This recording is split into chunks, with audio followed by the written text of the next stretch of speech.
Havia Eru, o único que anda em Arda, chamado de Ilúvatar. Ele criou primeiro os Ainur, os sagrados, gerados por seu pensamento, e eles lhe faziam companhia antes que tudo mais fosse criado. E ele lhes falou, propondo-lhes temas musicais, e eles cantavam em sua presença, e ele se alegrou.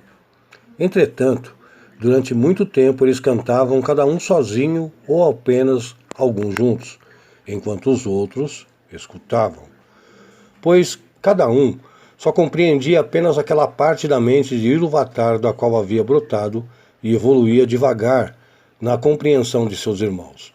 Não obstante, de tanto escutar, chegaram a uma compreensão mais profunda, tornando-se mais consonantes e harmoniosos. E aí, pessoal, é com essa frase aí, assim, do começo do livro do escritor J.R.R. Tolkien, o livro Silmarillion, que nós começamos aí, assim, mais um vídeo para vocês, falando da obra desse grande escritor aí, assim, tal. Essa obra, o Silmarillion, na verdade, é uma obra póstuma, que foi aí, assim, editado pelo seu filho, o Grave Cay, que em 1977 pegou essa obra de Tolkien, que estava guardada, né, que não havia sido terminada ainda, e acabou aí, assim, publicando esse livro em 1977, após a morte aí do seu pai. E se vocês notarem aí, assim, no começo, Tolkien, nesta obra, na verdade, ele dá a gênese aí, assim, de toda a Terra-média, né, como era dito.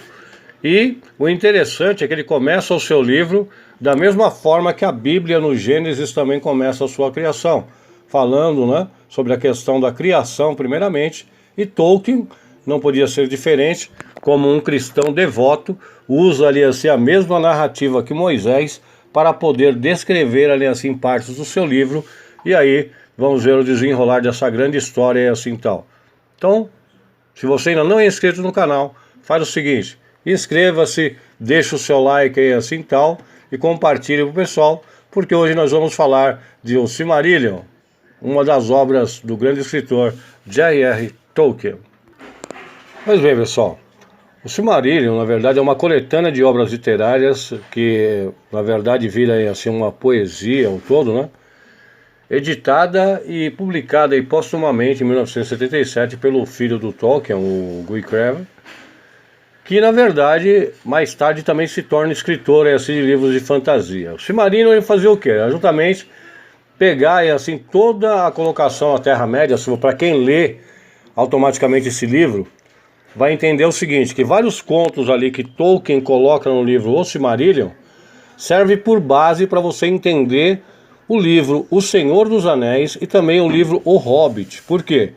Porque o Silmarillion, na verdade, são histórias que eram criadas antes da criação ali do Senhor dos Anéis e também antes ali assim de O Hobbit. Então, o que acontece? Nesse livro especificamente é onde você vai ouvir falar ali assim de primeira vez de Sauron, não ali assim como um senhor ali assim impossível, mas aí assim agora como um tenente aí assim no caso das Hordas do Mal, que era um cara que servia ali assim a um outro, né? E automaticamente só tomou o poder mesmo após a morte do seu senhor. Foi quando ele veio aí assim para uma das partes da Terra-média, e no livro Silmarillion você vai ver tudo isso, um mapa extenso da Terra-média que no caso Tolkien criou. Uma curiosidade aí assim é que é o seguinte, é que Terra-média significa na verdade a palavra é assim anglo-saxão Midgard, tá?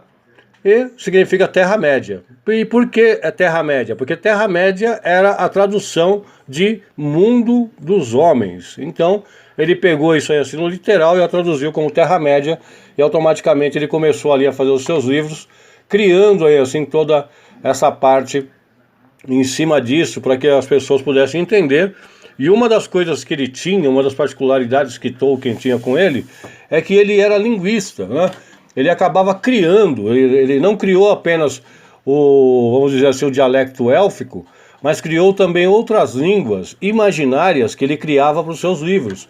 Então ele tinha um costume dele na faculdade, era fazer isso, era ficar inventando línguas, inventando termos ali assim tal, retirando alguns termos, no caso de contos que já existem na nossa terra, né, que já existem assim no caso no mundo atual, e ele transformava tudo isso para colocar dentro dos seus livros, né? Então, por exemplo, uma das palavras é assim que Ilúvatar mesmo, que era um dos nomes que ele usa nesse livro Silmarillion, que era uma pronúncia élfica, no caso que Tolkien falava, que significa pai de todos. E o pai de todos, como ele era um cristão, automaticamente ele entendia que era o todo-poderoso Deus. Então, dali ele coloca que ele é o único, né? Um único pai de todos, e ele cria ali assim, no caso, Ainur, Eru e todos os outros personagens da Terra-média. E automaticamente todos os outros acabam virando ali assim como se fossem anjos que estavam ouvindo a ele e que fossem ali desenrolando o seu apresentado. Então, quer dizer, Tolkien ele pega toda essa questão que existia entre a mitologia humana e também os contos interbíblicos, e ele transformou tudo isso dentro do seu livro, automaticamente colocando ali para que as pessoas pudessem ler e entender. O mais importante também saber que é o seguinte, que Tolkien, quando ele fez isso, o que ele fez também? Ele colocou um pouco dele mesmo também no livro, claro, né? Ele ali acabou, vamos dizer assim, colocando algumas narrativas pessoais da sua vida, porque ele foi um homem que participou de 2 guerras mundiais, né, como guerreiro ali assim tal, como soldado lutando pela sua pátria, e ele viu automaticamente os horrores da guerra. Então quando você acaba lendo os livros de Tolkien, tanto no Hobbit, como automaticamente também assim no Senhor dos Anéis, você vai ver uma coisa interessante quando dá a colocação das guerras, né? Porque ele traz uma narrativa muito grande e uma riqueza de detalhes muito grande, porque era um homem que havia vivenciado, vamos dizer assim, tempos de guerra.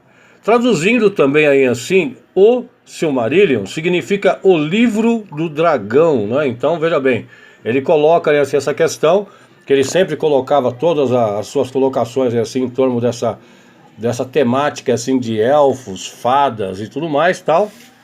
E nesse livro é onde você vai entender toda a colocação assim, da Terra-média.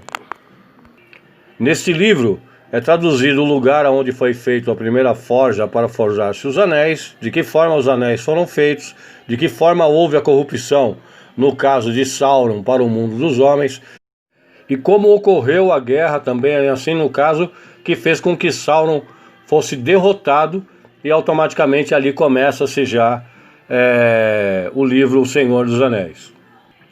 Uma curiosidade também é que é o seguinte, é que o Tolkien, quando ele tentou entregar o livro o Silmarillion, uma parte do livro já para o seu editor, o que aconteceu? O editor ele acabou lendo o livro e ele não gostou do que ele leu. Ele não gostou do livro e falou assim, esse livro não está bom quanto o primeiro livro que você havia dado para mim. O primeiro livro que ele entregou, na verdade, foi o Hobbit. E aí ele falou assim, mude isso aqui assim e crie uma outra coisa. Então em cima dele, ele falou, então eu irei criar uma outra história de hobbits. E automaticamente ele criou aí O Senhor dos Anéis. E este livro, na verdade, só veio ser publicado anos depois, porque o Tolkien automaticamente ele ficou ali pesquisando mais coisas, vendo mais coisas e colocando ali assim, criando toda a extensão do seu mundo, né? O interessante saber também é que ele era um cristão devoto, e como cristão devoto, ele sempre dava palestras, né, assim, na faculdade, falando que a Terra-média, na verdade, era apenas um conto de fantasia, porque as pessoas pensavam ali, assim, que ele era meio ateu e tudo mais, tal, pensavam que ele tinha uma parte assim, com as coisas metafísicas e tudo mais, e ele colocou que não, que na verdade, se você entender o Senhor dos Anéis, você vai ver que, na verdade, o ser humano é retratado em O Senhor dos Anéis, e se você entender a sua obra num todo, você vai ver, na verdade, que O Senhor dos Anéis nada mais é do que uma caricatura daquilo que o nosso todo-poderoso Deus criou para o homem. No livro Silmarillion também está ali assim uma sinopse, né, da história de Beren e Lúthien, que foi um dos outros livros também criado por Tolkien, na qual nesse livro aí assim, Beren e Lúthien, ele acaba colocando a história de amor entre essas duas pessoas, um sendo um humano e o outro uma élfica, e automaticamente havendo ali assim, um caso de amor entre eles e todo esse conflito. Alguns historiadores dizem que esse conflito aconteceu ali assim também na Segunda Guerra Mundial, e aí nós podemos até verborrizar e pensar aí assim o que pode ter acontecido, ok? Gostou então da história? Faz o seguinte, deixa o seu like aí assim, deixa aí nos comentários o que você achou, o que você acha sobre esse grande autor, né? Se algumas pessoas hoje pegarem esse livro e começarem a ler, tem pessoas que começam a ler esse livro, o Silmarillion, e acabam achando ele um pouco parado, porque não entendem a história de Tolkien, né? E como ele é um livro mais poético, que ele se apegou muito aos detalhes, então automaticamente algumas pessoas dizem que é um livro que não é muito legal. Mas aqueles que amam a obra de Tolkien, que já leram O Senhor dos Anéis, que já leram aí assim tal O Hobbit, e leram também o Conto de Beren e Lúthien, quando começam a ler esse livro, automaticamente acabam se encontrando ali dentro dos feitos da Terra-média, e automaticamente esse livro também vira um dos seus livros preferidos, um livro de cabeceira. Eu sou Celso Santos, o Nerd Negro. Fui!